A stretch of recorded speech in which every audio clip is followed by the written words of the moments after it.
Assalamualaikum semuanya. Sebelumnya saya ucapkan terima kasih karena masih terus mengikuti cerita bergambar di channel ini. Dan untuk kawan-kawan yang belum subscribe ke channel ini, dukung saya ya. Klik tombol subscribe dan klik logo lonceng untuk bisa berlangganan gratis di video cerita bergambar selanjutnya. Oke, sebagai imbalannya kali ini saya akan coba menggambar sekaligus bercerita tentang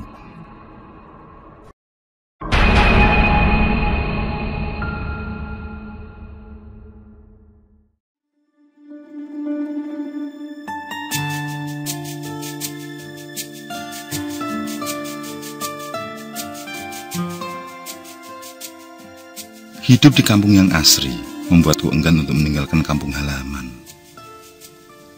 Di antara hamparan sawah dan indahnya pegunungan, di sanalah kampungmu berada. Meskipun terpelosok, tapi aku menikmatinya. Sehingga setiap kali temanku mengajak merantau, aku selalu menolak. Aku lebih memilih bekerja sebisaku asalkan cukup untuk kebutuhan rokok sehari-hari.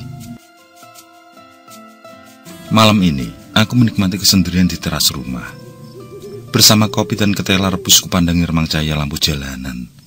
Sebentar kemudian angin sepoi mengusap wajahku, yang kemudian disusul dengan suara tidak jelas dari kejauhan. Jantungku berdebar tidak karuan ketika terlihat serombongan orang berjalan dengan berbaris rapi. Meskipun cukup jauh, tapi tampak jelas mereka berjajar menyeberang jalan menuju persawahan. Laki-laki maupun perempuan, semuanya memakai busana yang sama, seperti seragam putih polos. Rombongan itu melangkah menyeberang parit, lalu melanjutkan perjalanan tengah sawah, yang kemudian satu persatu mulai lenyap di sana. Aku yang mulai gemetar, mencoba menenangkan perasaanku. Inilah penampakan yang pertama kali kulihat dengan nyata. Tapi aku tidak beralih tempat. Begitu mereka menghilang, aku tetap melanjutkan kesendirian di sini. Berbagai pertanyaan mengisi pikiranku.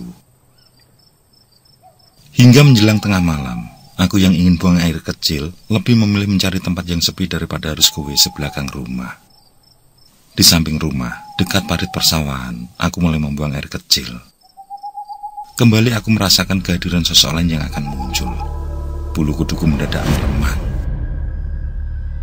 Dan benar saja, begitu aku meraba dedaunan, tanganku seperti memegang sesuatu yang lain.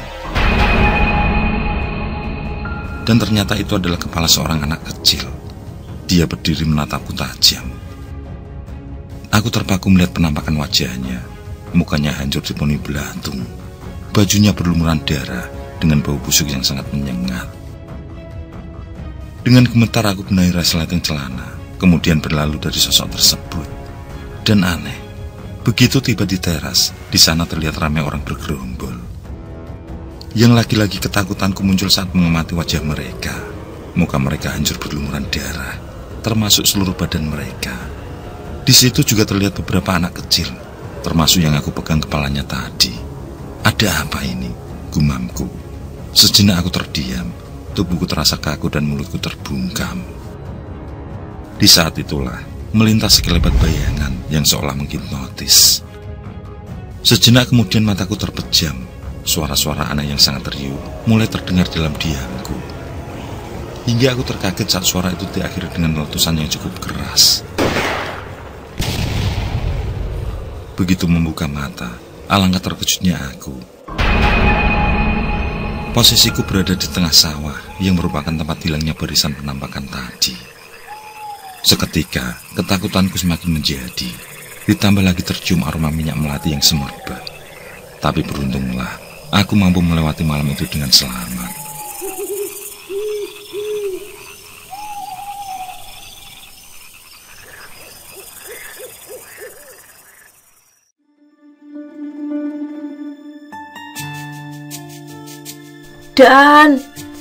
Dan, bangun.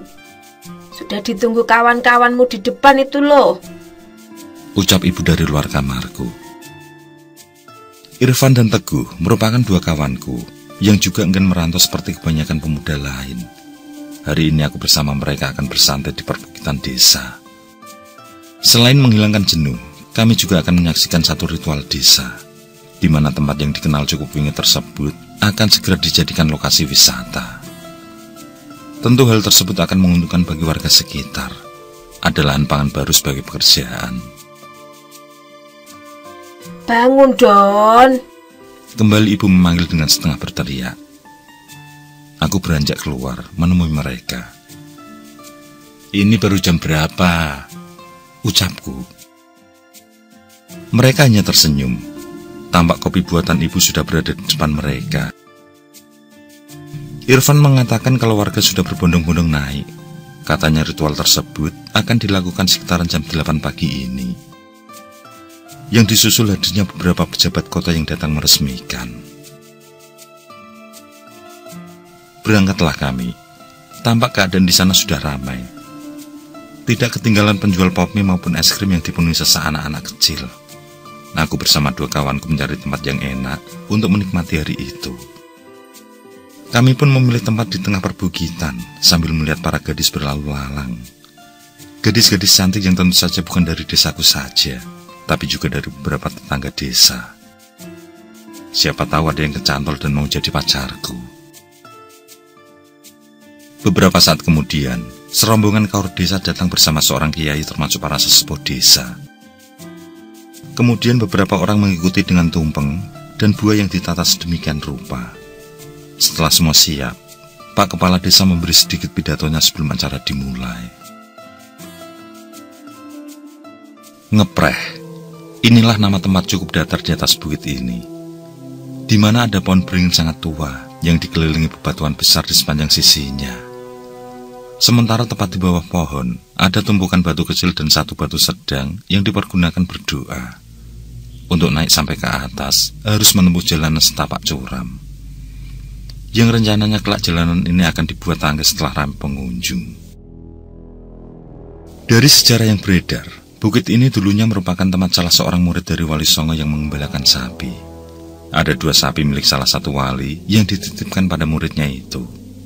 Sebelum melanjutkan berdakwah, sang wali sengaja menyuruh mengembalakan di atas bukit. Karena di tempat tersebut beliau akan membangun masjid dan pondok pesantren saat kembali kelak. Sapi itu sendiri akan disembelih ketika memasuki hari Idul Kurban, sebagai cara untuk mengundang warga agar berkumpul saat pembagian daging. Lalu diberikanlah ceramah tentang keagamaan. Sang wali juga memberikan biji beringin untuk ditanam. Disuruhnya si pengembala menanam pohon tersebut untuk dijadikan tempat istirahat sapi-sapinya itu. Juga untuk menjadikan agar lebih sejuk dari terik matahari. Si pengembala menanamnya setelah kepergian sang wali. 3 Idul Adha, sang wali belum juga kembali. Penggembala yang mengira gurunya lupa, punya niat untuk menyembelih sapinya tersebut. Tapi niat itu belum terlaksana. Satu sapi mendadak mati, sementara yang satu menjadi gila. Di saat penggembala dalam kebingungan, muncullah sang wali. Sapi yang gila itu ditenangkan dengan cara ditusuk bagian hidungnya, lalu dicongok. Bekas tusukan itu diikat dengan tali khusus. Hal itu dipercaya warga sebagai asal mula congok sapi. Warga mengikuti dengan cara menendik sapi ataupun kerbau saat masih berusia belia. Itu untuk memudahkan menenangkan sapi di saat kesetanan. Setelah sapi tenang, sapi yang sudah mati dikuburkan di bawah pohon beringin.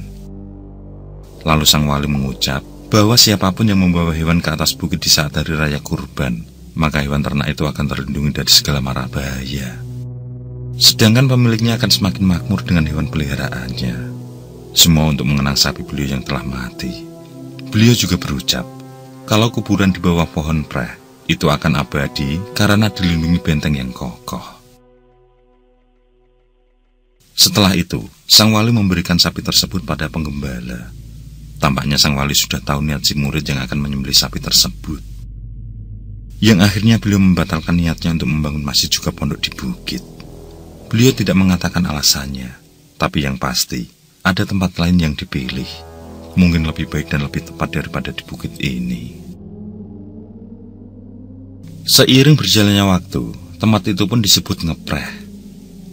Dan dengan sendirinya, bebatuan yang kokoh bermunculan melindungi di sekitar pohon itu. Seperti benteng yang sangat kuat. Dan di bukit itu pun, mulai diadakan acara khusus di setiap hari raya Idul Adha. Para peternak berbondong membawa sapi mereka ke atas bukit. melakukan doa bersama untuk keselamatan dan kelancaran mereka termasuk hewan ternak mereka. Banyak juga yang melakukan tindik sapi di atas. Adat itu terus berjalan, hingga muncul beberapa pembaruan yang menjadikan tempat tersebut sangat ramai. Pembaruan itu adalah para pemilik ternak membawa makanan ke atas, yang setelah selesai doa bersama, langsung disantap beramai-ramai. Selain itu, hewan ternak mereka dikalungi ketupat dan lepet sebagai simbol penghormatan di hari raya. Maaf, Mas. Seorang perempuan melewatiku dengan tergesa. Dia mendekat pada tumpeng yang sudah pasti akan ramai menjadi rebutan. Sejenak, aku mengamatinya dengan seksama. Tidaklah ada yang aneh. Gadis seumuranku itu seolah ingin tahu banyak setiap prosesi ritual. Acara hari ini selesai sudah. Aku bersama dua kawanku sengaja akan bersantai sampai senja nanti. Kami akan berembuk untuk mencari pekerjaan baru di kawasan ini. Kawasan yang sudah resmi menjadi tempat wisata. Dan akhirnya kami sepakati akan membuka lahan parkir di bawah. Di sana ada tanah milik desa yang hanya dipenuhi semak belukar. Kami akan menggunakan lahan tersebut untuk parkiran pengunjung. Saat bersantai, pandanganku tertuju pada pohon beringin, di mana terlihat gadis yang tadi melewatiku berada di sana. Aku berpikir dua kali sebelum menuju gadis tersebut. Mungkin itu jodoh kamu, ucap Teguh setengah bergurau. Aku sendirian hendak menemui gadis itu, meninggalkan Teguh dan Irfan yang asik tiduran di tebalnya rerumputan. Perkenalan terjadi di antara kami. Namanya adalah Resti, gadis sederhana yang berasal dari desa lain kecamatan. Aku melihat ada sesuatu yang mengganggu pikirannya. Tapi anehnya, mengapa dia tidak mengeluarkan keluh kesah pada teman atau kerabatnya, dan justru sendiri saja berada di sini? Ada satu hal yang membuatku tidak nyaman selama ini. Aku hanya terdiam, menunggu ucapan selanjutnya. Tapi tampaknya dia belum siap menceritakan masalah yang dihadapi padaku. Untuk menghilangkan rasa kikuk, aku arahkan pembicaraan pada obrolan ringan, yang kemudian dilarut dalam candaanku. Itulah awal yang kurasa indah. Di hari selanjutnya, aku dan Resti mulai ada keakraban. Hingga muncul benih cinta yang sangat cepat. Dan resmilah kami sebagai sepasang kekasih. Hari ini sengaja aku mengajaknya pulang ke rumah setelah jalan-jalan. Ajaklah masuk. Tidak baik berduaan di luar, ucap ibu setelah aku memperkenalkan Resti. Kami langsung beranjak ke dalam. Terjadi percakapan antara Resti dan ibu di ruang tamu. Dan aku merasa ada yang janggal saat ibu tahu dari mana Resti berada. Beliau menatapku seperti ada yang disemaskan. Ibu tinggal dulu ya, ucap ibu berpamitan. Sejenak setelah ibu pergi, Resti mulai menceritakan satu hal yang membuatnya selama ini menjadi resah, yaitu tentang mimpi yang dialami. Mungkin dia merasa kali ini adalah waktu yang tepat untuk bercerita. Dengan setia, aku menunggu kisah dan keluh kesahnya. Bibir tipis itu pun mulai berucap. Di dalam mimpi itu, dia selalu didatangi orang tuanya yang telah meninggal. Keduanya menyuruh membacakan tahlil di puncak bukit Ngeprek agar mereka tenang. Permintaan itu pun dilakukan yang berbarengan dengan ritual waktu itu. Resti juga melakukan perebutan tumpeng, berharap ada manfaat lain tanpa menyekutukan Tuhan. Tapi setelah semua dilakukan, masih saja mimpi itu datang. Aku tidak tahu lagi mesti berbuat apa, Mas, ucapnya. Kita akan cari tahu bersama-sama. Aku coba menghibur dengan peranku sebagai pacar. Dan senyum manis yang dipaksakan, aku temukan di sudut bibirnya. Aku akan terus berusaha membuatmu bahagia, Resti, batinku.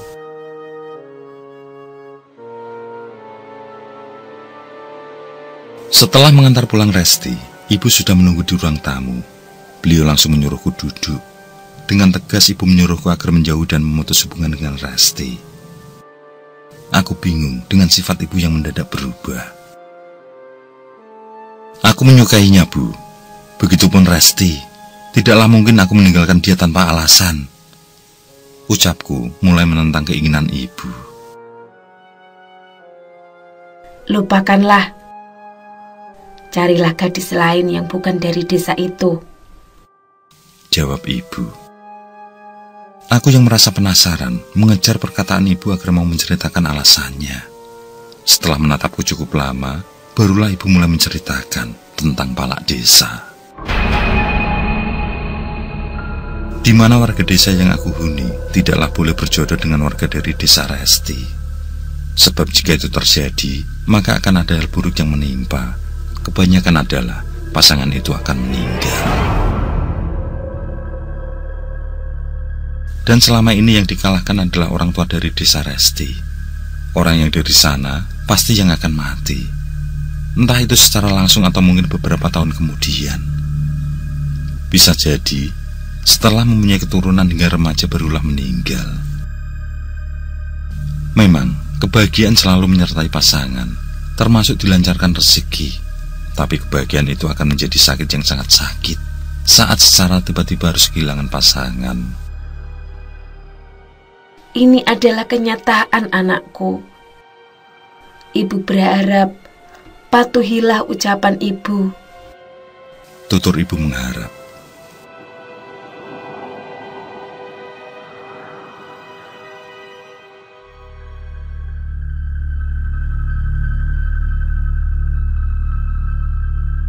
Aku yang merasa penasaran dengan cerita ibu, coba mencari tahu pada beberapa sesepuh desa. Dan semua membenarkan tentang istilah palak desa. Bahkan ternyata orang tua Resti termasuk salah satu yang menjadi contoh.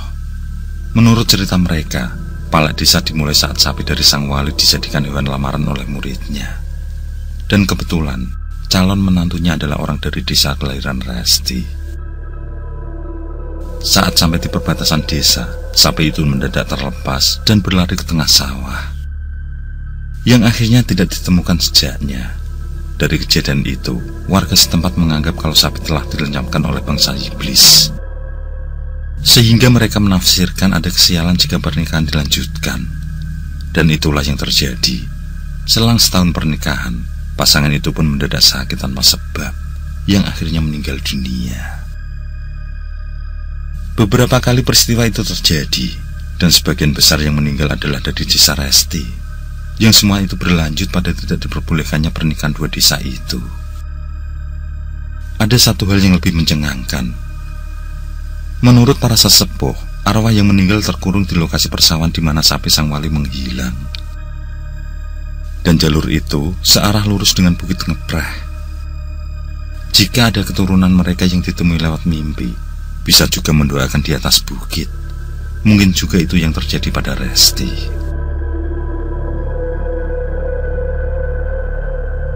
Dari cerita itu, aku ingat penampakan orang berbaris beberapa waktu lalu. Kesimpulanku, mereka adalah arwah dari orang yang meninggal karena palak desa. Dan mengenai Resti yang masih saja bermimpi ditemui orang tuanya meski sudah didoakan, aku berkesimpulan kalau itu adalah sebuah peringatan atas hubungan kami.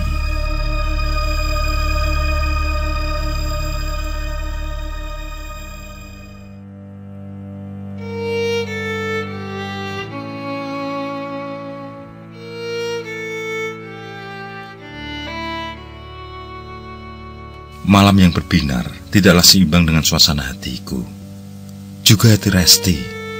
Aku pilih kemauan ibu untuk mengakhiri kisah indah kami.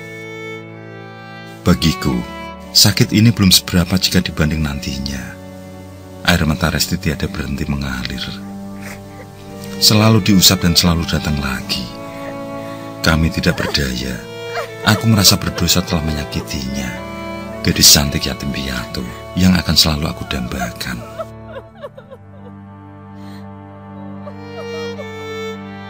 Sebelumnya aku juga menemui seorang kiai desa yang menurutnya apa yang diceritakan tentang palak desa adalah musyrik. Karena jodoh dan maut milik Tuhan semata. Jikalau ada kejadian semacam itu, semuanya lah tipu daya setan. Tapi kami lebih memilih tentang kenyataan yang terjadi selama ini. Dan pisah adalah jalan keluar yang kami tempuh.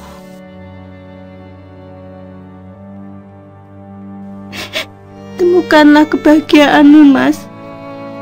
Ada yang menunggumu, dan dia lebih baik dariku. Bukan aku yang Tuhan tunjuk, Mas. Ucap Resti diselai sak tangis. Kamu adalah yang terbaik, Resti. Selalu yang terbaik. Ucapku menghibur dengan mata berkaca-kaca.